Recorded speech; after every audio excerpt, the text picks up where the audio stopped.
күнә деген сөздің анықтамасы ол Аллаға қарсы шығу деген сөз. Күнәнің кішкентайы болмайды. Ғұламалардың мынандай бір сөзі бар: сен күнәнің кішкентайлығына қарама дейді, кімге қарсы шығып жатқаныңа қара дейді. Қараңыздаршы, не деген сөз. Сол сияқты осының керісіншесі, сауапты амалды кішкентай деп ойлама дейді, кімге жағайын деп жатқаныңа қара дейді.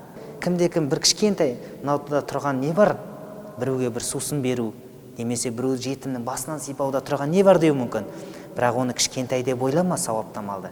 Сен кімнің алдында жақсы болудыға тырысып жатсың, соған қара дейді. Құранда Алла Тағала мынандай бір аятты келтіреді: "Уаман ата уаттақа уасаддақа бил хусна фасануяссируху лил юсра" дейді. Кім Алла жолында берген болса, Алладан қорыққан болса, Алладан үміт тұтқан болса, фасануяссируху лил юсра, біз ол адамға ізгі амалдарды жеңілдетіп қоямыз дейді.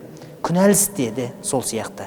Кімде-кім сараңданса, күнә жасап жүрсе, оған күнәлі істерді не істей бастайды? Жақындай бастайды. Көрінсі, күнәһарға жаман жолдастар бірден табыла қалады.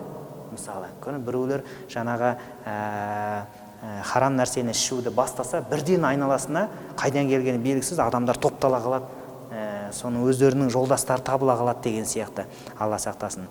Худ сүресінде Алла Тағала айтады: Алла Тағала әділетсіздікпен бір елді мекенді құртпайды дейді, егер олардың арасында түзетем деген қауым болса дейді.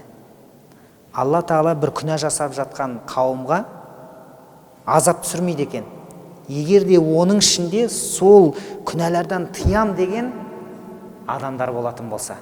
Түзетем, осының бәрі түзеледі, иншалла Алланың қалауымен деп әрекет етіп, жақсылықты насихаттап, жақсылыққа шақырып, жамандықтан тыйып жүрген адамдар болатын болса, ондай қауымға Алла Тағала азабын түсірмейді екен.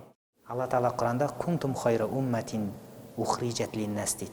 Мұсылмандарға айтады Алла Тағала: сендер адамдар үшін шыққан хайырлы үмметсіңдер дейді. Жақсылыққа шақырасыңдар, жамандықтан тыясыңдар дейді. Хайырлы үмметтің сифаты жақсылыққа шақырады, ізгілікке шақырады.